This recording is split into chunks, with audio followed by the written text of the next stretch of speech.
The year is 2024. The bleak landscape of gaming spans forth in front of our heroes. The bitter chill of autumn gives way to the frozen desolation of winter.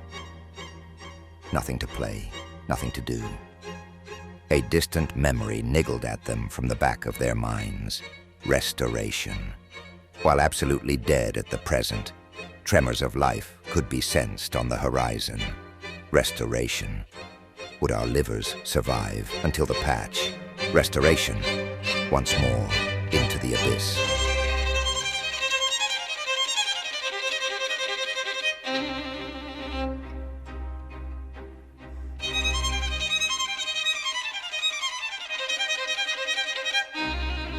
Like an abused housewife, we crawled back home.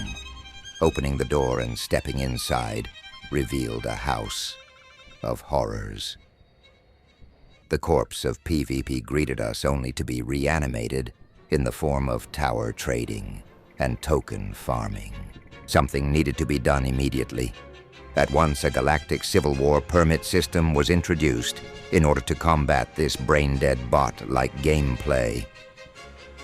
Anyone wishing to suckle from the tit of the Toki Tower would need a permit. Since we are benevolent guardians of PvP, a sliding playtime-based payment scale would be adhered to. Alistair became physically ill upon learning he was breaking galactic civil law and was eager to make it right. I quickly opened my mail, sifting through friendly correspondence of days long past in order to draft his paperwork. With the fee collected, Alistair was given his permit to display in his biography to alert all permit inspectors to his willingness to abide by the law. Permit holders would not only be allowed to farm tokens, but would also receive protection, regardless of faction, against non-permit holding interlopers. With order restored to the Galaxy, we pressed on.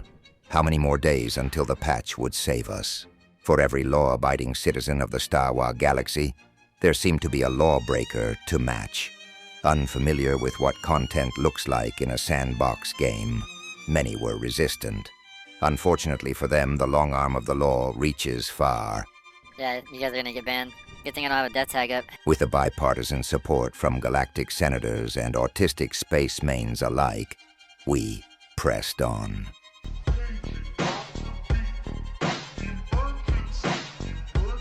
In his final rebellious act, Tatcha attempted to grief Dr. Beat with an unnecessary comp shot, an act of disrespect which was responded to in kind.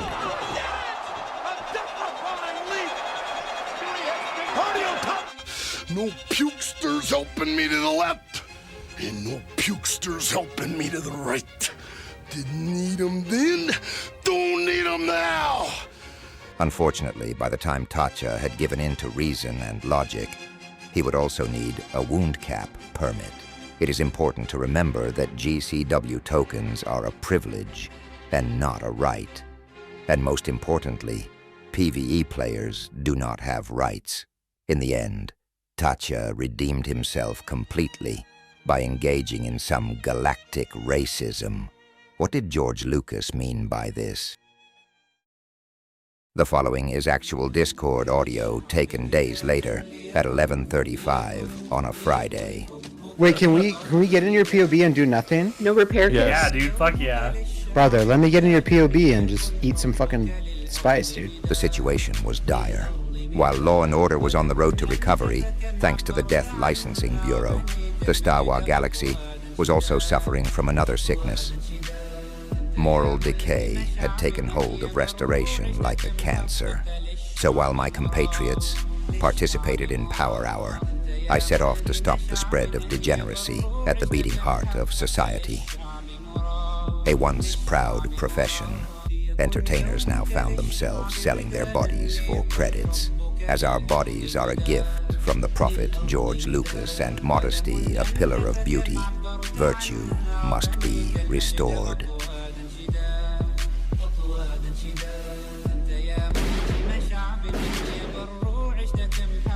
I returned to my chair to admire true beauty. While more work needed to be done, as evidenced by Celidari still being allowed to own a weapon, this was a start. As she gazed at me with thankful eyes, my mind wandered back to my comrades. I decided to check back in on Power Hour. Lame. No one's gonna care. Locks love Harry Potter. Time was running out. Patchless days came and went as alcohol poisoning began to take us one by one. Still, we carried on. With the time, our movement began to grow roots and flourish like a great tree. Humanity, which was once forgotten, slowly began to trickle back in. Life was returning. Meaningless factional rifts were washed away and replaced with uniformity, modesty, and bureaucratic bliss. Like tiny candles in the darkness, new players started to slowly appear. These were greeted with a welcome package containing everything they could need on their new journey here. I well and truly do love PvPing in my favorite Stawa game. While spirits were improving, little did we know it would be well over a month before the holy patch would drop. But things were about to take a turn. For the worse.